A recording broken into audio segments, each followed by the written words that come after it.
জয় শ্রীকৃষ্ণ। রাধে রাধে বন্ধুরা। প্রয়াগরাজ মহাকুম্ভের এই ঘটনা আপনাদের অবশ্যই শোনা উচিত। না শুনে থাকলে খুব মিস করবেন। বন্ধুরা, একজন মহিলা প্রয়াগরাজে কেন বাধ্য হল নাগা সাধু তৈরি হতে? একজন মহিলা নাগা সাধুদের মধ্যে কি কি গুণ থাকে, কেন তারা এই রাস্তায় আসে, শুনলে আপনিও চমকে যাবেন। কারণ প্রয়াগরাজ মহাকুম্ভে এই মহিলা সাধুর সঙ্গে কি ঘটেছিল জীবনে, যার কারণে তাকে সাধু হতে হয়। আপনি কি জানেন মহাকুম্ভের এই মহিলা সাধুগুলোর সাথে সাক্ষাৎকার করলে আপনার জীবনে কি কি পরিবর্তন আসতে পারে? বন্ধুরা, এই নাগা সাধুর আশীর্বাদ, যদি আপনি একবার আশীর্বাদ প্রাপ্ত হন, তাহলে আপনাকে আর জীবনে ফিরে তাকাতে হবে না। হ্যাঁ বন্ধুরা, তার জীবনের সমস্ত বাধা বিপত্তি নাকি কেটে যায়। তাই বন্ধুরা, এই সুন্দর ঘটনাটি শোনার আগে কমেন্টে অবশ্যই লিখে দেবেন হর হর মহাদেব ও জয় শ্রীকৃষ্ণ, রাধে রাধে। একই সঙ্গে ভিডিওটিতে একটি লাইক করে শেয়ার করে যাবেন, তাহলে দেখবেন 24 ঘন্টার মধ্যেই আপনি সুখবর পাবেন। আর যদি না পান, তাহলে কমেন্টে এসে জানিয়ে যাবেন। বন্ধুরা, মমতা নামে একজন মেয়ে ছিল, যে ছোট থেকেই অনেক কষ্টে মানুষ হয়েছিল। সেই মমতা নামে বাচ্চা ছোট্ট মেয়েটির বাবা মা ছোটবেলাতেই মারা যায়। অনাথালয়ে ছোট থেকে বড় হয়েছিল এই মহিলা। তার স্বভাব এত মিষ্টি ছিল যে অনাথালয়ের সকলেই তাকে খুব ভালোবাসত। এই মেয়ে প্রচন্ড ভাবে মানুষকে ভালোবাসতে জানত। অন্যরা বিপদে পড়লে সবার আগে সেই মমতাই ছুটে যেত তাদেরকে বাঁচানোর জন্য। যখন এই মমতা বড় হয়ে যায়, রমেশ নামে একজন পুরুষের সঙ্গে তার বিবাহ দেওয়া হয়। অনাথাশ্রয়ের হেড যিনি ছিলেন, তিনি এই বিবাহ নিজে হাতে সম্পূর্ণ করেন। রমেশ দেখতে ভালো ছিল, কিন্তু রমেশের স্বভাব চরিত্র ভালো ছিল না। সে সব সময় নিজের স্বার্থটুকুকে বেশি দাম দিত। এই মমতা নামের মেয়েটি সবকিছু জেনেও গিয়েছিল, তাও সে নিজের ভাগ্যের লেখা বলে সে মেনে নেয়।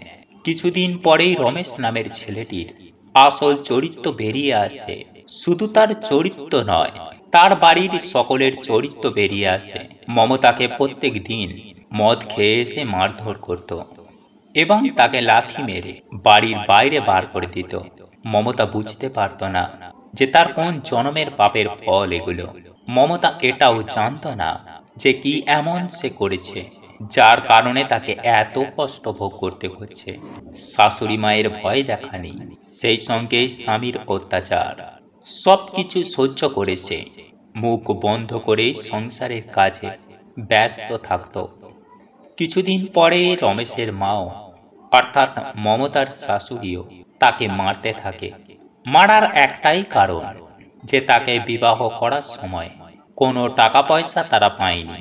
মমতা নামের মেয়েটি হাত জোড়ো করে কাঁদতে কাঁদতে বিনীত স্বরে তার শাশুড়িকে জানায় যে আমাকে ক্ষমা করে দাও এবং আমার পরিস্থিতি বোঝার চেষ্টা করো। শাশুড়ি এটা শুনতেই আরও তাকে মারধর শুরু করে। মমতা সেই দিন অপমানিত হবার পরে ঘরের এক কোণায় বসে তার বাবা মায়ের ছবির সামনে বসে গুমড়ে গুমড়ে কাঁদতে থাকে। সে বারবার কেঁদে কেঁদে একটা কথাই বলছিল যে আমি বেঁচে থাকার চাইতে মরে যাওয়াটা অনেক ভালো কাজ। বিশ্বাস করবেন না যে এই একই ঘটনা তার পরের দিন আবারও ঘটে। মমতাকে মেরে ধরে লাস্ট পর্যন্ত বাড়ির বাইরে তাড়িয়ে দেয় তারা। সেই মমতা নামের মেয়েটি আশেপাশের কাউকে সাহায্যের জন্য পায়নি। বিনা সাহায্যে সারা রাত ধরে বাড়ির বাইরে দাঁড়িয়ে থাকে। সে বারবার একই প্রশ্ন করছিল নিজের মনকে যে আমি এই সমস্যা থেকে রেহাই কবে পাবো। সে বুঝতে পারে যে তাকে সংসার থেকে একেবারের জন্য তাড়িয়ে দেওয়া হয়েছে। ক্ষুধায় এবং তৃষ্ণায় সে আশেপাশে বিভিন্ন জায়গায় একটু কাজ করার সন্ধানে যায়। কেউ তাকে কাজেও নেয়নি। সে দেখতে খুব সুন্দর ছিল, আর এটাই ছিল সব থেকে বড় বিপদ। তাই সমস্যা এড়ানোর জন্য সে সবসময় মুখ ঢেকে চলত। একদিন সে নদীর ধারে বসে বসে কাঁদতে থাকে আর ওপরের দিকে তাকিয়ে বলে যে হায় ভগবান, যে আমি জীবনে কি পাপ করেছি যার কারণে আমাকে এত কষ্ট সহ্য করতে হচ্ছে। তৎক্ষণাৎ পাশ থেকে যাচ্ছিল একটা নাগা সাধু। সে তার সমস্ত কথা শুনে ফেলে। সেই নাগা সাধু সহ্য করতে না পেরে তার কাছে এসে বলে যে, এই মেয়ে, তুমি কাঁদছ কেন? তোমার চোখে এত কষ্ট কিসের? তোমার মতো এমন একজন ভালো মহিলা, সে কার কাছ থেকে এত কষ্ট পেল যে তাকে নদীর ধারে এসে কাঁদতে হচ্ছে? মমতা তখন সমস্ত ঘটনা সেই নাগা সাধুকে খুলে বলে দেয়। সেই নাগা সাধু সমস্ত ঘটনা শুনে বলল যে, দেখো মেয়ে, যে এই সংসার কষ্টে ভর্তি, এই সংসারে কষ্ট হবেই, কিন্তু এই কষ্টের অবসান আছে। একদিন না একদিন এখান থেকে মুক্তি তুমি পাবেই, কিন্তু এই মুক্তি পাওয়ার জন্য তোমাকে নিজেকে পরিবর্তন করতে হবে। তখন সেই সাধুকে মমতা বলল যে, কিভাবে আমি এই সমস্যা থেকে মুক্তি পাব, আমাকে একটা রাস্তা দেখান। সাধু সেই সময় বলল, এই সংসার সবার ওপরেই খারাপ নজর দেয়, আর তুমি যদি নাগা সাধু তৈরি হয়ে যাও, তাহলে তোমাকে আর কেউ খারাপ নজর দেখবে না। কিন্তু এই নাগা সাধু হতে গেলে প্রচন্ড কষ্টের মাধ্যমে হতে হবে, আর এই একটাই রাস্তা, যে রাস্তা তোমাকে পরম আত্মার কাছে নিয়ে যাবে। মমতা বুঝতে পেরেছিল যে তার জীবন এবার বদলাতে শুরু করেছে, এবং সে এটাও বুঝতে পেরেছিল যে সেই নাগা সাধুই তার গুরুদেব, এবং তাকে হাত ধরে পরম আত্মার কাছাকাছি নিয়ে যেতে সেই নাগা সাধুই সাহায্য করতে চলেছে। তখন নাগা সাধুটিকে মমতা একটা কথাই বলল যে, আমি যদি জান প্রাণ দিয়ে চেষ্টা করি নাগা সাধু হওয়ার, তাহলে কি আমি হতে পারবো বাবা? তখন সেই নাগা সাধু বলে, অবশ্যই তুমি হতে পারবে। চলো তুমি আমার সঙ্গে, এমন একটা জায়গায় তোমাকে নিয়ে যাব, সেখানে গেলে তোমার জীবন বদলে যাবে। নাগা সাধুর কথায় খুব কষ্ট করে বিশ্বাস করল সেই মমতা নামের মেয়েটি। বিশ্বাস করে নদীর ধারে একটা কুঁড়ে ঘরে গিয়ে উঠল। সেখানে যেতেই সে দেখতে থাকে প্রচুর এই রকম সাধু সেখানে তপস্যা করতে মগ্ন। সেখানে একজন আছেন যিনি সব গুরুদেবেরও গুরুদেব, অর্থাৎ গুরুদেবের হেড। তার কাছে এই মমতা নামের মেয়েটিকে নিয়ে গেল।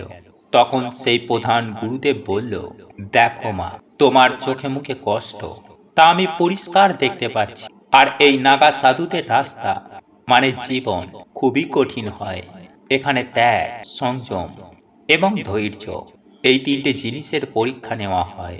এই তিনটে পরীক্ষায় যদি তুমি পাস করে যাও, তাহলে অবশ্যই তুমি সাধু হতে পারবে, নচেত নয়। মমতা কাঁদতে কাঁদতে বলতে থাকে, গুরুজি, আমি আমার পুরনো জীবন ভুলে যেতে চাই এবং নতুন ভাবে আমার জীবনটাকে তৈরি করতে চাই। আমাকে একটু আপনি সাহায্য করুন। আপনি যা বলবেন তাই আমি করতে রাজি। সাধুজি তখন বললেন, শরীর এবং মনকে কন্ট্রোল করতে শেখো। এটাই হচ্ছে তোমার প্রথম পরীক্ষা। প্রথম চরণ মানে প্রথম স্টেপ হচ্ছে ত্যাগ। অর্থাৎ মমতার পুরনো জীবনের সমস্ত কিছুই মমতাকে ত্যাগ করতে হবে। আগের কাপড়, গহনা এবং যত ভৌতিক বস্তু ছিল, ভৌতিক জিনিস, সমস্ত কিছুই ত্যাগ করতে হবে। মমতা তখন সব কিছুকেই নদীতে বাইয়ে দিল। কিছু মাসের পরে মমতা সাংসারিক সমস্ত জিনিসকে ত্যাগ করে দিতে শিখে গেল। দ্বিতীয় চরণে যাবার আগে মমতার গোটা শরীরে ভস্ম অর্থাৎ ছাইয়ের প্রলেপ দিয়ে দেওয়া হলো, এবং সাধুরা যে বস্ত্র পরে সেই বস্ত্র পরিয়ে দেওয়া হলো। 2 নম্বর চরণ অর্থাৎ 2 নম্বর স্টেপে পৌঁছে গেল মমতা। সেখানে শুদ্ধি এবং দীক্ষা অবশ্যই করতে হবে নিজের শরীরকে। তাই গঙ্গা নদীতে স্নান করে মমতাকে শুদ্ধ করানো হলো। এই শুদ্ধিকরণ তার আত্মাকে শুদ্ধ করার জন্য হয়েছিল। এরপরে দীক্ষা দিয়ে দেয় গুরুদেব, এবং তারপর মন্ত্র পাঠ করাও শিখিয়ে দেয়। মমতা পণ নিল যে এরপর থেকে সে অবশ্যই ব্রহ্মচার্য শরীর পালন করবে এবং সমস্ত মন্ত্রগুলোকে পাঠ করতে থাকবে। প্রত্যেক দিন 6 থেকে 7 ঘন্টা করে তাকে ধ্যান এবং যোগা শেখানো হলো। পরবর্তী 3 নম্বর স্টেপে তাকে জঙ্গলে গিয়ে তপস্যা করতে হলো। না খাওয়া না দাওয়া, জল অবধি না খেয়ে ঘন্টার পর ঘন্টা ধরে তাকে জঙ্গলে গিয়ে তপস্যা করতে হলো। এই তপস্যা তার শরীর এবং মনকে মজবুত বানানোর জন্য করা হয়েছিল। 4 নম্বর এবং শেষ স্টেজে আধ্যাত্মিক জ্ঞান অর্জন করতে হয়। মানে ভগবানকে, তার আসল বৈশিষ্ট্য কি, এই সব তথ্য কিন্তু জানতে হয়। বেদ, উপনিষদ, ভাগবত, ভাগবত গীতা, অনেক রকম শাস্ত্রের অধ্যয়ন করতে হলো সেই মমতাকে। মমতা এই শিক্ষার জন্য তরপার ছিল, কবে আমি শিক্ষা পাবো। আর আস্তে আস্তে মমতার আগ্রহের জন্য এবং ধৈর্যের জন্য সে মহাজ্ঞানী পণ্ডিত হয়ে উঠল। সে বুঝতে পেরেছিল যে সে কেন এই পৃথিবীতে এসেছে, ভবিষ্যতে সে কোথায় যাবে এবং এখন সে কি করছে। আস্তে আস্তে সে কয়েক বছর পরে সে নাগা সাধু হয়ে গেল। তার মধ্যে এমন একটা শক্তি চলে এসেছিল যে সে স্পষ্ট করে বুঝতে পারছিল যে কোন মানুষ তার দিকে কোন দৃষ্টি দিয়ে তাকাচ্ছে। বছরের পর বছর ধরে এই পরীক্ষায় উত্তীর্ণ হবার পরে সেই গুরুদেব একটা কথাই বলল, মা তুমি আর মমতা নেই, তুমি এখন একজন সাধু হয়ে গেছো। আপনি কি জানেন যে এই মমতা নামের মেয়েটিকে শুধুমাত্র গঙ্গা জল, ফল এবং গাছের শিকড় খেয়ে কাটাতে হতো দিনের পর দিন, আর এটাই ছিল তার পরীক্ষা। এই সমস্ত ভোজনগুলো তার শরীরকে শুদ্ধ করা এবং আত্মাকে শুদ্ধ করার জন্য খেতে হতো। বহু মাস পর্যন্ত তাকে মৌন ব্রত পালন করতে হয়েছিল, মুখে কথা বলা যাবে না। এটা ছিল তার মনকে স্থির এবং মনকে শান্ত করার জন্য। আস্তে আস্তে সে তার মনের ভেতরের ভয় এবং অশান্তিকে ত্যাগ করতে শিখে গেল।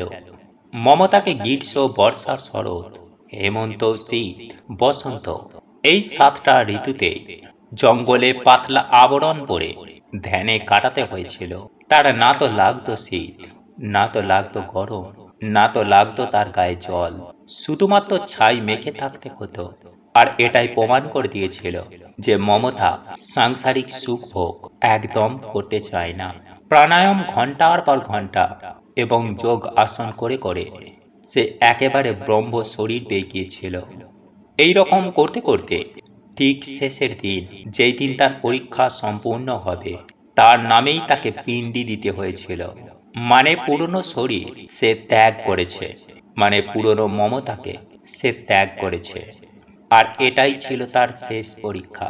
সে নতুন নামও পেল, তা হলো আত্মনন্দা।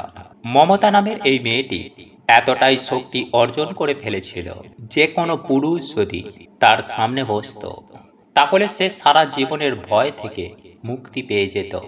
শুধুমাত্র গঙ্গা জল আর গঙ্গার ধারের মাটি দিয়ে সে শরীরের সমস্ত রোগকে শেষ করে দিতে পারত। শুধুমাত্র চোখের দেখা দেখেই কোনো ব্যক্তি কি ভাবছে সেটাও সে বলে দিতে পারত। আস্তে আস্তে তাকে বাড়ি থেকে যারা তাড়িয়ে দিয়েছিল তারাও নিজেদের ফল পেতে শুরু করে। সেই শাশুড়ির শরীর খারাপ হয়ে যায়। মমতার স্বামীর এমন সমস্যা তৈরি হয় যে সে চারিদিকে দিনে ডুবে যায়। তার খারাপ ব্যবহার এবং নেশা করার স্বভাব তার থেকে সমস্ত কিছু ছিনিয়ে নিয়েছিল। আস্তে আস্তে এমন দিন এলো যে সেই রমেশ রাস্তায় বসে ভিক্ষা করতে লাগলো। তার শাশুড়ি দিন গুনছিল সে কবে মরে যাবে, কারণ চিকিৎসা করার জন্য তাদের কাছে টাকা ছিল না এবং নিজের কর্মদোষে সে ভুগছিল। রমেশ ও তার মা বুঝতে পেরেছিল যে তাদের জীবনে যা যা ঘটছে সেগুলো তাদের কর্মেরই ফল। এরপরে একদিন এমন সময় এলো যখন রমেশ ও তার মা শুনতে পায় আত্মনন্দার কথা। তারা শুনেও বিশ্বাস করছিল না যে সেই মমতা যাকে তারা বাড়ি থেকে তাড়িয়ে দিয়েছিল সেই তৈরি হয়েছে আত্মনন্দা নামে যোগী বা সাধুতে। তারা তখন খুব পস্তায় মনে মনে এবং তখন সেই সাধু আত্মনন্দার কাছে দেখা করতে আসে।